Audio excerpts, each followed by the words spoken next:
আসসালামু আলাইকুম। প্রিয় দর্শক, অন্য মঞ্চের আজকের আলোচনায় আমাদের অতিথি হিসেবে আছেন। আসসালামু আলাইকুম। কেমন আছেন সবাই? আশা করি সবাই ভালো আছেন। প্রথমেই একটা বিষয়ে একটু প্রতিবাদ জানানো দরকার, প্রচণ্ড প্রতিবাদ জানানো দরকার। এবং এই ব্যাপারে আমার এই ভিডিও যারা দেখছেন তারা প্রত্যেকেই এই ব্যাপারে প্রতিবাদে সরব হওয়া দরকার। কারণ গত পরশুদিন মাদারীপুরের শিবচর থেকে যিনি নির্বাচিত, খেলাফত মজলিস থেকে পীরজাদা নামে যিনি বেশি পরিচিত, এমপি হানজালা, তিনি কিন্তু একজন হাফেজ মানুষ। আমরা আমাদের সমাজে হাফেজদের সম্মান এটা কিন্তু অন্যরকম উচ্চতায়। এই হাফেজদের, আলেমুলামাদের আমরা দীর্ঘদিন ধরে দেখে এসেছি ভারতের ইন্ধনে আওয়ামী লীগের নেতাকর্মীরা তাদেরকে প্রচণ্ডভাবে অপমান, অপদস্থ, নির্যাতন, জুলুম, গুম এগুলো করেছে। আওয়ামী লীগ কেন এটি করেছে? কারণ এদেশের হাফেজ যারা, আলেম যারা, তারা ছিল ভারতের গলার কাঁটা, ভারতের সবচেয়ে আতঙ্ক ছিল তারা। যার কারণে ভারত চিন্তা করেছে যে এদেরকে যদি এখানে বাড়তে দেয়া যায় তাহলে এ দেশে তারা যে বাজার তৈরি করেছে, তারা যে দালাল শ্রেণী সৃষ্টি করেছে, এই দালালরা ঠিক মতো কাজ করতে পারবে না, আর ভারতের বাজার নষ্ট হয়ে যাবে, তাদের ভাত নষ্ট হয়ে যাবে। যার কারণে তারা কি করেছে, মিডিয়াতে তো বাংলাদেশের মিডিয়াকে ভারত থেকে প্রচুর টাকা দেয়া হয়, প্রত্যেকটা প্রায় মিডিয়াতে আমি নাম ধরে ধরে বলতে পারি কাদেরকে টাকা দেয়া হয়, এবং ভারতই মূলত চালায় এদের। এবং এখানে যারা চাকরি করে অধিকাংশই বাম ঘরানার রাজনীতির সাথে জড়িত। আওয়ামী লীগ থেকে এখানে রিক্রুট হওয়া এবং ভারত থেকে এরা ট্রেনিং প্রাপ্ত, ভারতের দালাল, প্রত্যেকেই ভারতের দালাল। প্রায় দীর্ঘ সময় ধরে এরকম আলেম ওলামাদেরকে তারা এক পর্যায়ে মানে হত্যাযজ্ঞ করে, তেলাপোকার মতো করে তারা ভাবতে শুরু করেছিল তাদেরকে হত্যা করলে, গুম করলে কোনো পাপ হয় না, বরং এটা বাংলাদেশের আইনে এটা বৈধ ছিল, জায়েজ ছিল। আর এই কাজটা করে দিয়েছে কারা? সাংবাদিকরা। এরকমই আর একটা ঘটনা আমরা এই 24-এর পরেও আমাদেরকে দেখতে হলো। হানজালা গত পরশুদিন তিনি সংসদ ভবনে যাচ্ছিলেন, সেনাবাহিনীর কিছু সদস্যকে দাঁড়িয়ে থাকতে দেখে তিনি এগিয়ে গিয়ে সালাম দিয়ে মুসাফাহা করে চলে যাচ্ছিলেন। পিছন থেকে কোনো একজন ব্যক্তি, জানি না তার পরিচয় এখনো শনাক্ত করা যায় নাই, বা ইতিমধ্যে হয়তো হয়েছেও, আপনারা চেষ্টা করুন ওর পরিচয়টা শনাক্ত করতে, এবং কে সেই ভারতীয় সন্তান তার পরিচয়টা আপনারা শনাক্ত করুন, এবং ফেসবুকে বা সোশ্যাল মিডিয়ায় তার ছবি সহ পোস্ট করুন। আমরা একটু দেখতে চাই, তার চেহারাটা একটু দেখতে চাই। সম্ভবত 71 সালে যখন বাংলাদেশের মানুষ শরণার্থী শিবিরে, ভারতের শরণার্থী শিবিরে গিয়েছিল, সেখানে হয়তো ওর মা ওকে পেটে করে এখানে এনেছিল বাংলাদেশে, যার কারণে সে এইটা হয়েছে। বলছে ওই দেখ জঙ্গি এমপি যাইতেছে। ভিডিওটা দেখুন একটু, আপনারা শুনুন।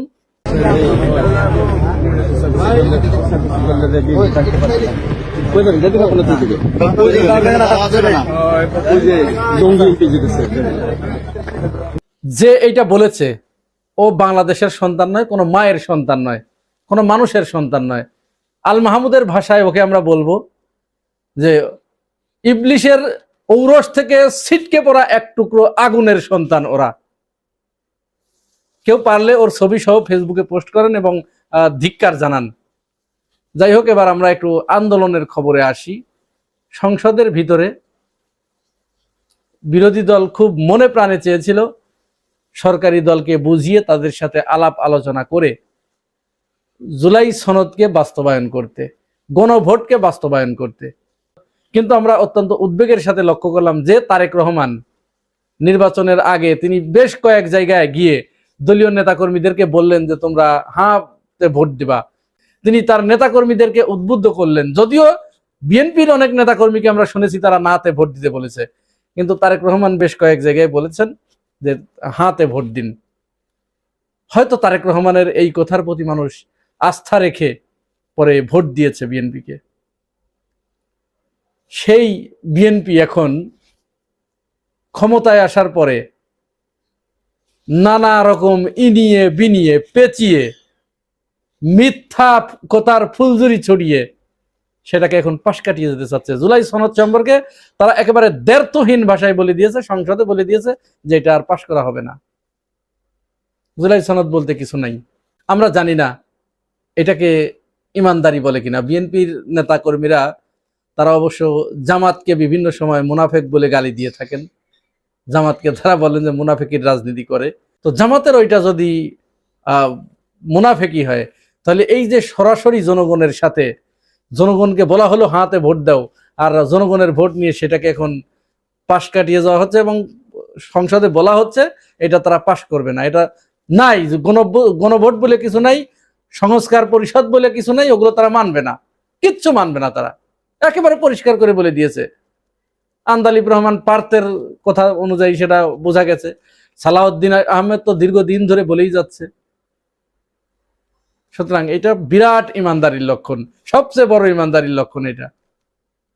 এখন বিএনপির কেউ কেউ সালাউদ্দিন আহমেদকে বিরাট কিছু ভাবতে শুরু করেছে।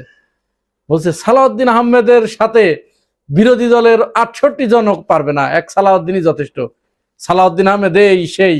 হ্যাঁ ভাই, এটা আপনিও চেষ্টা করেন, আপনিও হতে পারবেন। কারণ চোখে মুখে মিথ্যা কথা বললে আপনাকে কে হারাবে?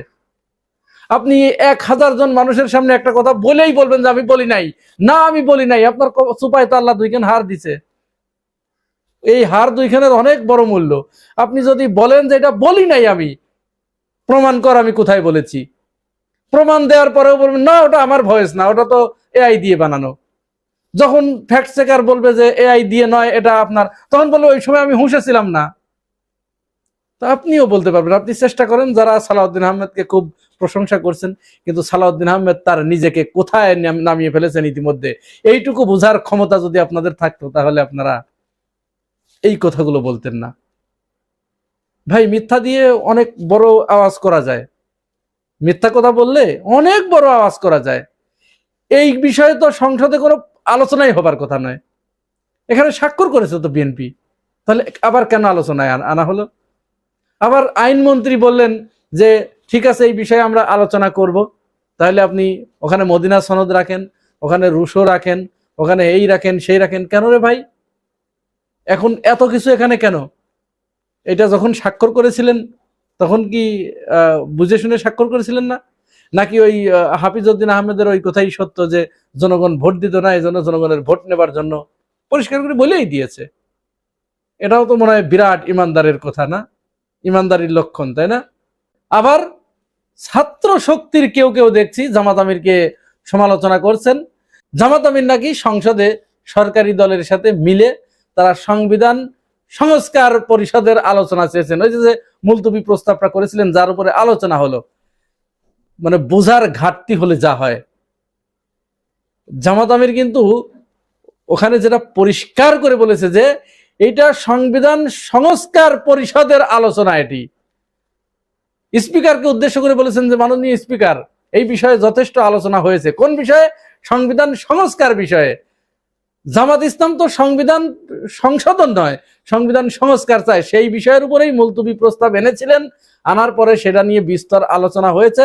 যখন সংসদে সরকারি দল এটাকে ল্যাপস করে দিল, তখন জামাত আমির কি করলেন? আজকে তারা কিন্তু ওয়াকআউট করেছে। বিরোধী দল বলেছে যে না, যেহেতু তারা জনগণের সাথে প্রতারণা করলেন, গাদ্দারি করলেন, সুতরাং আমরা জনগণকে সাথে নিয়ে রাজপথে এর সমাধান হবে। আগামীকাল থেকে আন্দোলনে যাচ্ছে 11 দল। বারবার জামাত ইসলাম বলে আসছে যে আমরা সংবিধান সংশোধন নয়, আমরা এসেছি এখানে সংস্কার পরিষদ গঠন করে সংবিধানের আমূল পরিবর্তন করতে। ছাত্র শক্তির কেউ কেউ না বুঝে এটার সমালোচনা করা শুরু করেছে যে না, তিনি সংবিধান সংশোধনের কথা বলছেন। কোথায় দেখেছেন ভাই? আগে একটু জানেন, একটু পড়েন, মূল বিষয়টা জানার পরে, ডিটেলস জানার পরে তারপরে এগুলোতে মন্তব্য করতে হয় বা সমালোচনা করতে হয়। তো বিএনপির লোকজন কোন জায়গায় কাকে প্রশংসা করতে হবে এটুকু তারা, এই বোধটুকু তাদের নাই।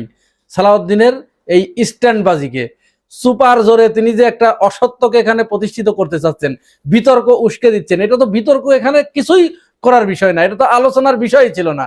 সেইখানে তিনি ইনিয়ে বিনিয়ে এখান থেকে একটু ওখান থেকে একটু এনে এনে এটাকে একেবারে পুরা বিতর্কিত করে ফেলেছেন। আইনজীবীরা যা করে, তিনি কিন্তু উকিল মানুষ, উকিলদের কাজই হচ্ছে এটা। একটা একেবারে জলজান্ত সত্য একটা ঘটনাকে দেখেন না, আবু সাইদকে বলা হচ্ছে যে আবু সাইদের হাতে তো লাঠি ছিল, মানে এটাকে বিতর্কিত করার পাই তারা আর কি, এটা মানবো না, যার কারণে ওইটাকে বিতর্কিত করতে হবে। এরকম মানে এই ধরনের কাজেই তারা প্রশংসা করে। আরেকটা জিনিসে তারা প্রশংসা করছে, খুব ভাইরাল করার চেষ্টা করছে যে জাইমা রহমান প্রধানমন্ত্রীর মেয়ে, তিনি ভিআইপি লাউঞ্জে, সংসদের ভিআইপি লাউঞ্জে যখন সবাই আলোচনা করছে সংসদের ভিতরে, তখন তিনি গভীর অধ্যয়ন করছেন, এটি ভালো। তো এইটাকে প্রশংসায় আপনি ভাসাচ্ছেন, তেলাইয়ে একেবারে শেষ করে দিচ্ছেন। দুদিন আগে বিএনপির অফিসের সামনে যে ছেলেটা এসে অফিসের ভিতরে ঢুকতে না পেরে কান্না করতে করতে, তার কান্না কি দেখেছেন? আপনার হৃদয় পর্যন্ত পৌঁছায় নাই, আপনার হৃদয় গলে নাই, ওইটা গলাতে পারে নাই।